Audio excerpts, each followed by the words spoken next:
जय मसीह की।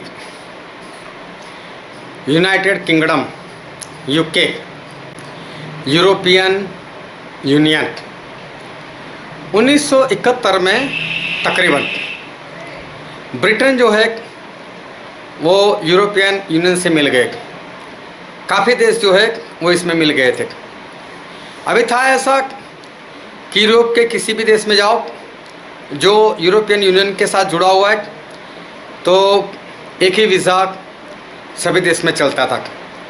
अगर किसी एक देश का वीज़ा मिल गया तो आप वहाँ जुड़े हुए सभी देश में जा सकते थे। अभी मेरे ख्याल से 2 साल हुए ब्रिटेन उसने एग्ज़िट कर दिया, मतलब कि यूरोपियन यूनियन से वो बाहर निकल आया।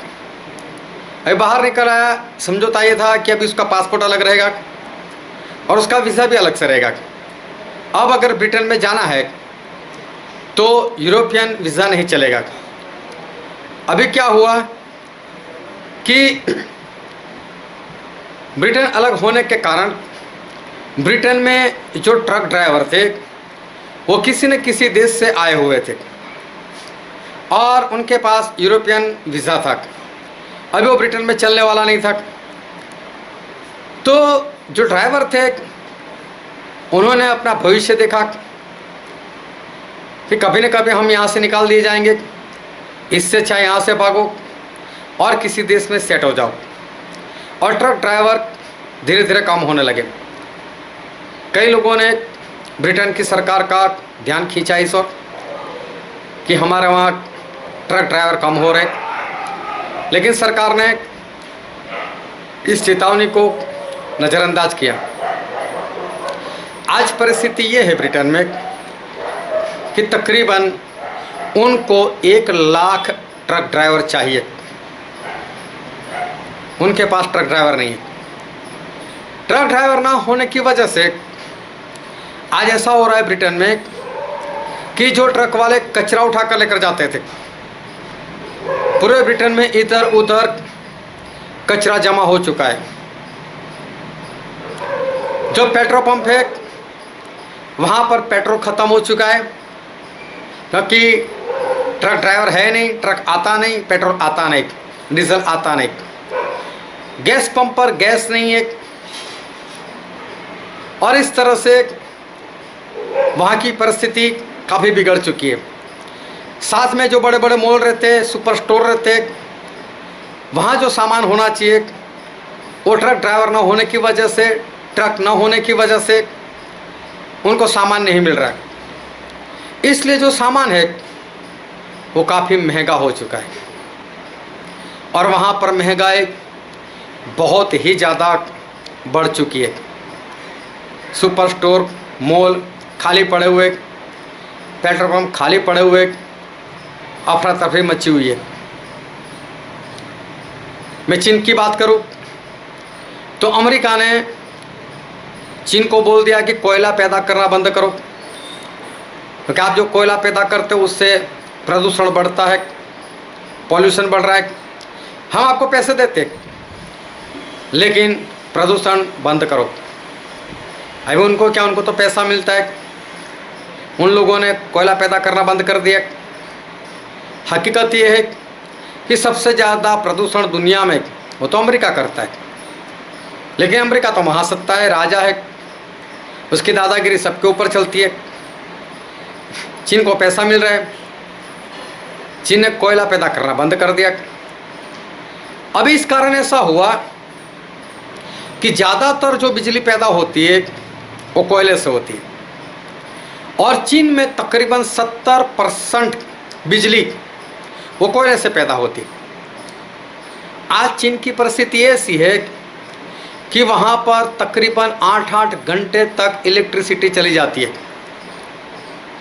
अब इलेक्ट्रिसिटी चली जाएगी तो इंडस्ट्री काम नहीं कर पाएगी। स्टील की इंडस्ट्री जो है वो तकरीबन उसकी हालत बहुत ख़राब है। नया स्टील पैदा होना तकरीबन बंद हो चुका है और इस कारण चीन में महंगाई बढ़ रही है। ब्रिटेन में ट्रक ड्राइवर न होने की वजह से महंगाई बढ़ रही है। और चीन ऐसा देश है कि जहाँ से पूरे वर्ल्ड में रॉ मटेरियल जाता है, सप्लाई बंद हो चुकी है, और इस वजह से पूरे वर्ल्ड में जो रॉ मटेरियल जाता है वो भी महंगा जा रहा है। महंगा जा रहा है, इसलिए पूरी दुनिया में महंगाई बढ़ रही है। हमारे भारत में पहली बार ऐसा हुआ कि मारुति जो कार बना रही, उसने एक साल में 3 बार अपनी कार की मॉडल का रेट बढ़ाया। ऐसा पहली बार हुआ। अमेरिका में गैस नहीं मिल रहा है और इस वजह से गैस का रेट 4 गुना बढ़ गया, जो पिछले 7 सालों में कभी नहीं बढ़ा था।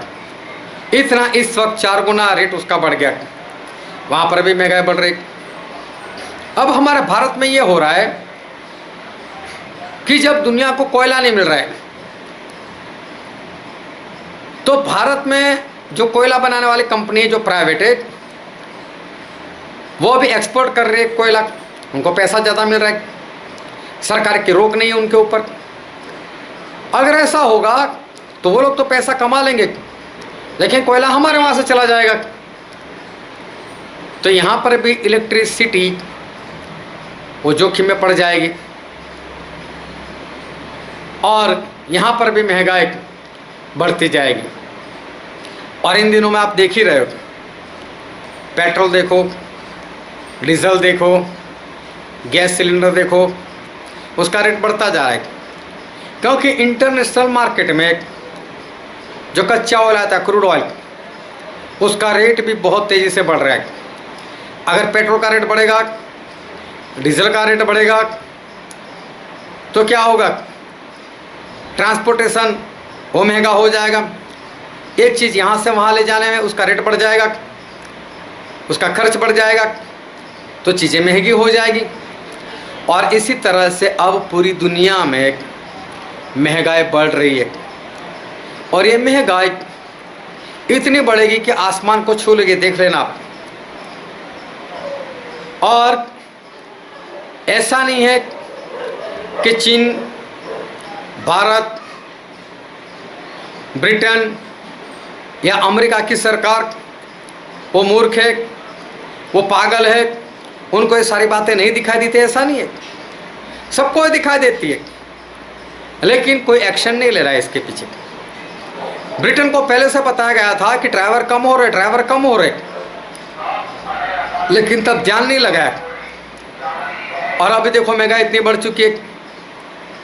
भारत में भी कोयला बाहर जा रहा है, ध्यान नहीं दे रहे, पेट्रोल डीजल के ऊपर ध्यान नहीं दे रहे, और देखो महंगाई बढ़ रही है। इसका मतलब ये है कि इसके पीछे, अगर पूरे वर्ल्ड में सब हो रहा है, तो इसके पीछे कहीं ना कहीं कुछ चल रहा है। और ऐसा हो रहा है कि ये मानव सर्जित है, ये ऐसे ही नहीं हो रहा है, ये इंसान की ओर से हो रहा है, मानव सर्जित हो रहा है। अगर आपको इस बारे में कुछ पता चलता हो तो मुझे कमेंट में बता देना, लेकिन मुझे तो दाल में कुछ काला नज़र आ रहा है। और ये सारी बातें मैं आपको इसलिए बता रहा हूँ कि बाइबल में ऐसा लिखा है, प्रकाशित वाक्य उसका 6 अध्याय, और मैं पढ़ता हूँ उसका 6 वचन। और मैंने उन चारों प्राणियों के बीच में से एक शब्द यह कहते सुना कि दिनार का सेर पर गेहूँ और दिनार का 3 सेर जौ और तेल और दाखरस की हानि न करना। मतलब परमेश्वर ये बता रहे कि अंतिम दिनों में गेहूँ, जौ, तेल, दाखरस, ये सब बहुत महंगा हो जाएगा, बहुत ही महंगा। ये तो आने वाले दिनों में होने वाला है। लेकिन सारी बातें मैंने इसलिए बताई कि महंगाई चाहे कितनी भी बढ़े, लेकिन ये बाइबल की भविष्यवाणी है। और इसलिए ये वचन ये कहना चाहता है कि एंड इज नियर, अंत पास में है, महंगाई बढ़ रही है। इसका मतलब परमेश्वर का वचन दिन ब दिन पास होता जा रहा है। बहुत जल्द एंटी क्राइस्ट खड़ा हो जाएगा और महंगाई और भी ज़्यादा बढ़ जाएगी, लेकिन शुरुआत हो चुकी है। क्या आपने अपने आप को शुद्ध किया? क्या आपने बपतिस्मा लिया? क्या आपने अपने पापों को प्रभु यीशु के लहू से धो दिया? क्या आपने पवित्र आत्मा को पा लिया? क्या आप आज्ञाकारी कर रहे हो? अगर ये सब नहीं है, जल्दी से करना शुरू करो। बहुत जल्द इस धरती का अंत होने वाला है, प्रभु यीशु आने वाले, उससे पहले अपने आप को स्वर्ग राज्य के लिए तैयार करो। परमेश्वर आपको आशीष दे। आमीन।